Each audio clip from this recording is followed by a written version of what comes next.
Olá, queridos, graça e paz da parte de Deus, nosso Pai, e da parte do nosso Senhor e Salvador Jesus Cristo, seja com você, com a sua família, com a sua vida. Ontem, eu conversando com a minha esposa, e ela me perguntou: meu filho, por que que naquela cura daquele cego na cidade de Betsaida, que Jesus cospe nos olhos dele, o homem, quando Jesus disse: você está vendo alguma coisa? O homem disse: eu vejo os homens como se fossem árvores andando. Essa pergunta, por que que Jesus cuspiu nos olhos daquele homem, e o homem disse que estava vendo o cego, disse: rapaz, eu vejo homens como se fossem árvores andando. Então vamos ler o texto, que ele está aqui no Evangelho de Marcos, capítulo 8 de Marcos, dos versículos de 22 a 26, e diz assim, ó: e chegou a Betsaida, e trouxeram-lhe um cego, e rogaram-lhe que lhe tocasse. E tomando o cego pela mão, levou-o para fora da aldeia, e cuspindo-lhe nos olhos, e impondo-lhes as mãos, perguntou-lhe se via alguma coisa. E levantando ele os olhos, disse: vejo os homens, pois os vejo como árvores que andam. Depois tornou a pôr-lhes as mãos nos olhos, e ele, olhando firmemente, ficou restabelecido, e já via ao longe e distintamente a todos, e mandou-o para a sua casa, dizendo: não entres na aldeia. Não entres na aldeia, porque o homem não morava em Betsaida, não é? Para nós entendermos esse contexto, é preciso contextualizar. Depois desse momento, dessa cura desse cego de Betsaida, Jesus e os seus discípulos, eles vão para as aldeias de Cesareia de Filipe, não é? E ele pergunta aos seus discípulos: quem diz os homens que eu sou? E aí os caras começam a dizer, uns: é João Batista. Outros diziam: mas é Elias. Outros estão dizendo que é Elias, ou então um dos profetas. E ele disse: e vós, quem dizeis que eu sou? E Pedro lhe respondeu e disse: tu és o Cristo, o Filho do Deus vivo. E ele admoestou-os para que a ninguém dissessem aquilo dele. E começou a dizer para eles que importava que o Filho do Homem padecesse muito, fosse rejeitado pelos anciãos e pelos príncipes dos sacerdotes, pelos escribas, e fosse morto, mas que depois de 3 dias ressuscitaria. E aí Pedro, tomando a parte, né, começou a repreendê-lo.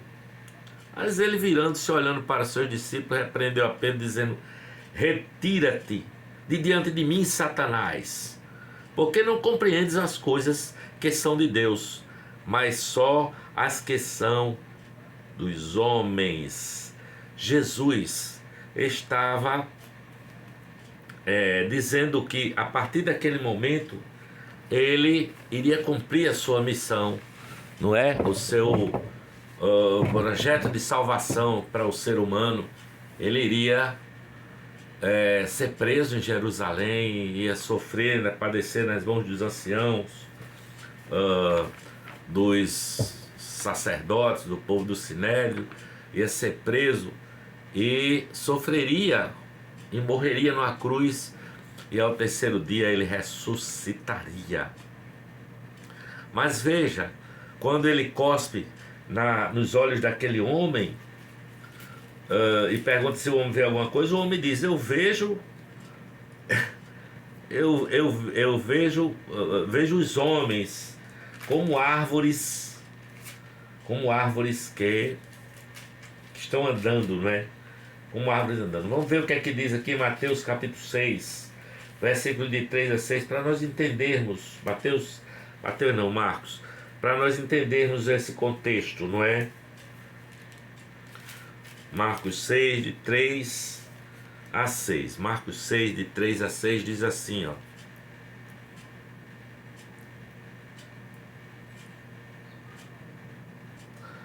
Não é este o carpinteiro, o filho de Maria, e irmão de Tiago, de José, e de Judas e de Simão? E não estejam aqui conosco suas irmãs? E escandalizavam-se nele. E Jesus lhe disse: não há profeta sem honra, senão na sua terra, entre os seus parentes e na sua casa. É importante porque os próprios conterrâneos de Jesus, daquelas terras ali da Galileia, dali das aldeias próximas, Cafarnaum, Betsaida, de onde era Pedro, não é? E Tiago, esses homens não criam, não entendiam, eles não compreendiam, embora estivesse caminhando com Jesus, eles não tinham visto ainda o Senhor ressurreto, eles ainda não estavam compreendendo nada sobre essa verdade, não é? Mas vamos ver o que é que diz aqui o texto, para que nós compreendamos esse contexto todo, tá certo? Então, 2 Coríntios capítulo 5, versículo 16, vamos ver o que diz aqui. 2 Coríntios capítulo 5, versículo 16 diz assim, ó: assim que daqui por diante a ninguém conhecemos segundo ninguém conhecemos segundo a carne. E ainda que também tenhamos conhecido Cristo segundo a carne, contudo, agora já não o conhecemos desse modo. Veja, eu estou contextualizando por que Jesus, a cura daquele cego que foi levado a Betsaida, foi uma cura assim progressiva, não é? Não foi uma cura imediata, foi uma cura progressiva, porque ele cospe, impõe as mãos e o homem diz que está vendo árvores que andam, homens como árvores que andam. E depois ele impõe novamente as mãos e o homem enxerga plenamente, perfeitamente, sabe? Porque isso, penso eu, que acontece com qualquer um. Ou será que você, quando entendeu e acreditou no Evangelho de Jesus, na sua salvação, você já ficou pleno logo de conhecimento? Ou você era como uma criança que precisasse se alimentar de leite e crescer para se tornar adulto na fé e comer um alimento sólido, como diz a palavra, não é? Porque aqueles homens tinham falta de fé, eles eram incrédulos, não é? Os seus conterrâneos, eles eram religiosos, tinham alta religiosidade, não é? Mas o que salva o ser humano é o conhecimento pessoal, é o conhecimento pessoal. Aquele cego de Betsaida, ele era levado de um lado para o outro pelos homens, ele não tinha condição de fazer, de ir daqui para ali, então ele era acostumado a que os homens o conduzissem, a que os homens o alimentassem, o ajudassem com os seus proventos, não é? Mas ele precisou de uma fé progressiva para poder ter essa convicção plena. E olha que foi rápido, né? Foram 2 vezes que o Senhor, uma vez que ele cospe, impõe a mão, e logo em seguida ele impõe as mãos e o homem passa a enxergar tudo. Esse homem, ele não morava em Betsaida, sabe? Os homens deveriam levá-lo, não é? Jesus Cristo cuspiu e pergunta: o que você vê? E ele disse: eu vejo como homens, como árvores andando. Jesus impôs as mãos, o homem olha para cima e vê claramente, sabe? E Jesus ordena: olha, não volta mais para a aldeia de Betsaida, não. Vai para a tua casa, não é? Ali, com essa incredulidade daquela cidade de Betsaida, certo? Jesus precisou fazer esse milagre dessa forma, não é? Há um outro milagre que ele usa, outro milagre reservado, registrado lá nos evangelhos, que ele também cospe, só que ele mistura o barro para um outro cego ali e manda o homem se lavar no tanque de Siloé, tá certo? Ali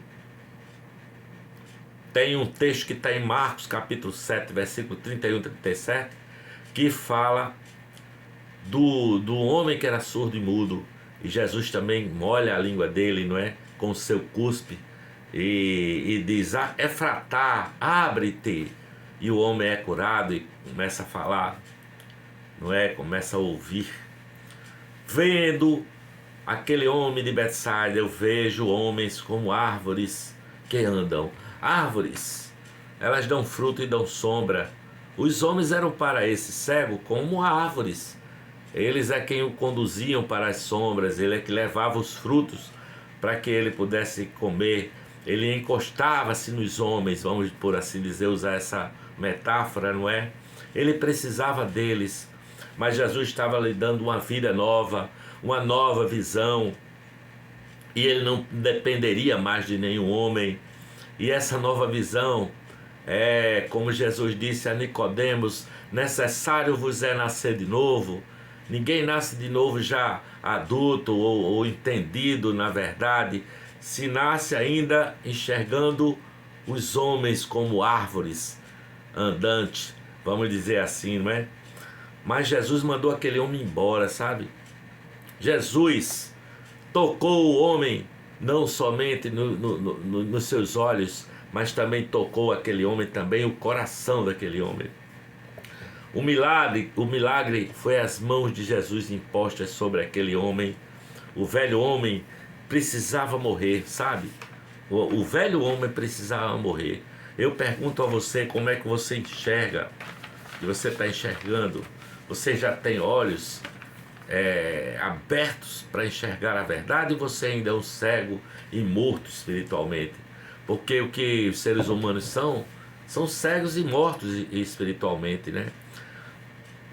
Nós vemos, como disse Paulo, como um espelho. Um espelho naquela época era algum metal ali meio polido, não dava para ver direito. Não é como o espelho de hoje que você olha e vê seu reflexo perfeitamente, mas era uma imagem difusa. E Paulo diz assim: olha, nós ainda vemos como um espelho, mas um dia nós o veremos face a face. Nós veremos nitidamente, nós o veremos como ele é, sabe? Porque alguns, mesmo ainda aqui nesse planeta, nesse plano, nessa vida, têm uma visão distorcida, sabe? O cérebro está em confusão, talvez como aquele homem no primeiro momento, aquele cego de Betsaida. Aí, eu pergunto, tem muita gente que vê o próximo como coisa, ou como coisa nenhuma, o que é pior ainda, não é? Aquele homem, aquele cego de Betsaida, ainda via o próximo dele como árvores que andam. Ele era acostumado a ser ajudado pelos homens, tanto no alimento quanto no conduzi-lo para cá e para lá, não é? Mas tem gente que considera as pessoas como árvore ou como coisa. Gente que passa por você e não dá um bom dia, não dá uma boa tarde, não abre um sorriso. E muitos deles são pessoas consagradas dentro de uma igreja. Mas se o outro não é da minha congregação, ou esse aqui que eu nem conheço, isso aí não significa nada, é uma coisa qualquer para mim. Então, como é que você está vendo o ser humano? Como árvores que andam ou como qualquer coisa? Eu digo, toque novamente, Senhor. Toque mais uma vez, para que nós possamos ver claramente, sabe? Porque diz a Bíblia que o caminho de Deus é como a luz daquele que ama a Deus. É como a luz da aurora. Vai brilhando mais e mais até ser dia perfeito. A luz da aurora não vem assim com o brilho intenso do meio-dia. Eu sempre saio com o meu Johnny de madrugada para andar com ele, quando ele começa a uivar chamando para andar. E assim, às vezes a gente sai e ainda está escuro, mas logo começa um clarão no horizonte e vai daqui a pouco o sol brilha intensamente, não é? Vai brilhando mais e mais até ser dia perfeito, até como um dia teremos um corpo perfeito, quando nós veremos face a face o Senhor, sabe? Essa é a ilustração de como o Espírito Santo vai abrindo os nossos olhos, sabe? Porque quem sou eu, disse Jesus, né? Jesus é o próprio Deus. Jesus é a emanação de Deus. Jesus, tem gente que acha que Jesus não pode ser Deus. Tem gente que acha que Jesus é um dentre outros tantos homens iluminados. Muitos acham que ele é apenas um profeta como qualquer outro, né? Buda, Sai Baba e tantos outros por aí, né? Para muita gente é assim. Essa é a visão distorcida, sabe? É uma visão de que não conheceram ainda, tá certo? E muitos são escarnecedores, não é? O que é ainda pior. Portanto, quem é Jesus para você? Quem é Jesus Cristo de Nazaré para você? É um homem comum? É um homem mortal? Ou é um ser que criou todas as coisas, que já está ressurreto, pagou o preço do seu pecado numa cruz? Sabe? É um dos profetas, como aqueles homens diziam, que tinha ressuscitado ou reencarnado, né? Talvez entre aí também muita gente pense na questão da reencarnação, na doutrina da reencarnação. E aqueles homens diziam, não, é Elias ou Jeremias ou um dos profetas, não é? Talvez pensando nesse sentido da reencarnação. Ou João Batista que ressuscitou, sabe? E assim, a gente começa a entender que para muitos Jesus é muitas coisas e nunca a verdade, nunca consegue enxergar quem é Jesus. Talvez fosse o caso daquele cego de Betsaida. Ele foi levado por outros homens, ele não sabia direito quem era. Quando Jesus cospe, que passa a mão nos olhos dele, impõe as mãos, ele disse, eu estou vendo homens como árvores, porque ele sempre foi tratado assim por esses homens como pessoas que levavam ele para a sombra, pessoas que traziam os frutos para ele, sabe? Mas Jesus é a verdade, é o caminho, é a vida, ele é o Deus encarnado, ele é a fonte de tudo que é bom, ele é o sol do meio-dia para quem crê, não é? E ele diz mais, quem crê em mim, eu vos digo, quem crê em mim, rios de água viva correrão do seu ventre. Jesus Cristo é o Santo de Israel. Mas era necessário que ele sofresse e padecesse numa cruz, para que nós pudéssemos ser salvos e ter vida e vida eterna, não é? Para que nós pudéssemos enxergar nitidamente e não mais os outros, assim como árvores caminhantes, árvores andantes. Eu espero que essa palavra tenha chegado ao seu coração. Se inscreva no canal, ative o sino, ative o sininho das configurações e seja feliz em nome do Pai, do Filho e do Espírito Santo. Amém.